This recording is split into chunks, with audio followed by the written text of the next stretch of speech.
कुछ लोग अपनी कब्रों से उठकर पैदल मैदान हश्र को पहुंचेंगे और बाज लोग सवारियों पर सवार होंगे। नबी अकरम सल्लल्लाहु ताला अलैहि वाले वसल्लम ने इरशाद फरमाया कि उस वक्त लोगों को 3 गिरोहों में तकसीम करके मैदान हश्र में इकट्ठा किया जाएगा। एक गिरोह वो होगा जो जन्नत का शौक रखने वाला होगा, दूसरा गिरोह वो होगा जो जहन्नम से डर रखने वाला होगा। यह दोनों गिरोह मुसलमानों के होंगे और इनमें से कुछ एक ऊंट पर 2 सवार होकर मैदान हश्र में पहुंचेंगे, कुछ लोग एक ऊंट पर 3 सवार होकर, कुछ एक ऊंट पर 4 और कुछ लोग एक ऊंट पर 10-10 सवार होकर पहुंचेंगे। काफिरों को एक आग हाँक कर मैदान हश्र में ले जाएगी। रास्ते में जहाँ कहीं यह लोग थक हार कर आराम के लिए ठहरेगा तो वह आग भी ठहर जाएगी, जहाँ यह लोग रात बसर करने के लिए ठहरेगा तो आग भी वहीं ठहर जाएगी। और जब ये लोग चलने लगेंगे तो आग भी इनके पीछे होगी।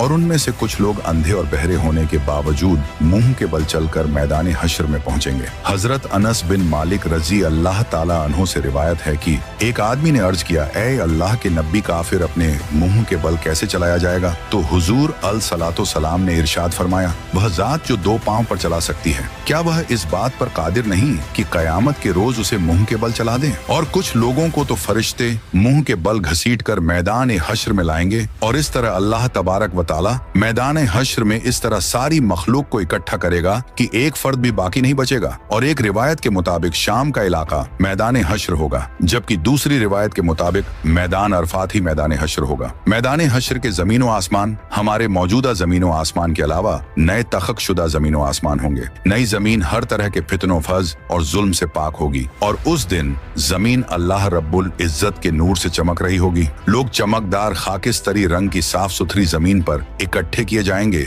जिस पर कोई नशे अबो फराज नहीं होगा। दूसरे लफ्जों में जमीन एक साफ और शफाक चटेल सफेद मैदान की तरह होगी जिस पर कोई खून नहीं बहाया गया होगा और जिस पर कोई गुनाह भी नहीं किया गया होगा। कयामत के रोज अल्लाह तबारक व ताला जमीन को एक हमर चमड़े की शक्ल में खींच देगा और इस पर लोगों में से हर एक शख्स को 2 कदम रखने की जगह मयस्सर आएगी। हश्र के मैदान में लोगों की हालत मौत और कब्र की सख्ती से कहीं ज्यादा होगी और सब मर्द और औरतें नंगे बदन और नंगे पांव के साथ होंगे, लेकिन खौफ और दहशत की वजह से किसी को किसी दूसरे की तरफ देखने का होश भी नहीं होगा। और काफिरों के खौफ और गम में इजाफे के लिए जहन्नम को मैदान हश्र के पास लाई जाएगी तो जहन्नम को देखकर कुफ्र और काफिर के चेहरे स्याह पड़ जाएंगे। कोई उन्हें अल्लाह रब्बुल इज्जत से बचाने वाला नहीं होगा और उनके चेहरों पर तारीख रात के पर्दों जैसी स्याही छाई होगी। हश्र के दिन कई चेहरे गुबार आलू होंगे और उन पर स्याही छाई होगी। यह काफिर, बदबख्त, झूठ बोलने वाले और तकब्बल करने वाले लोग होंगे,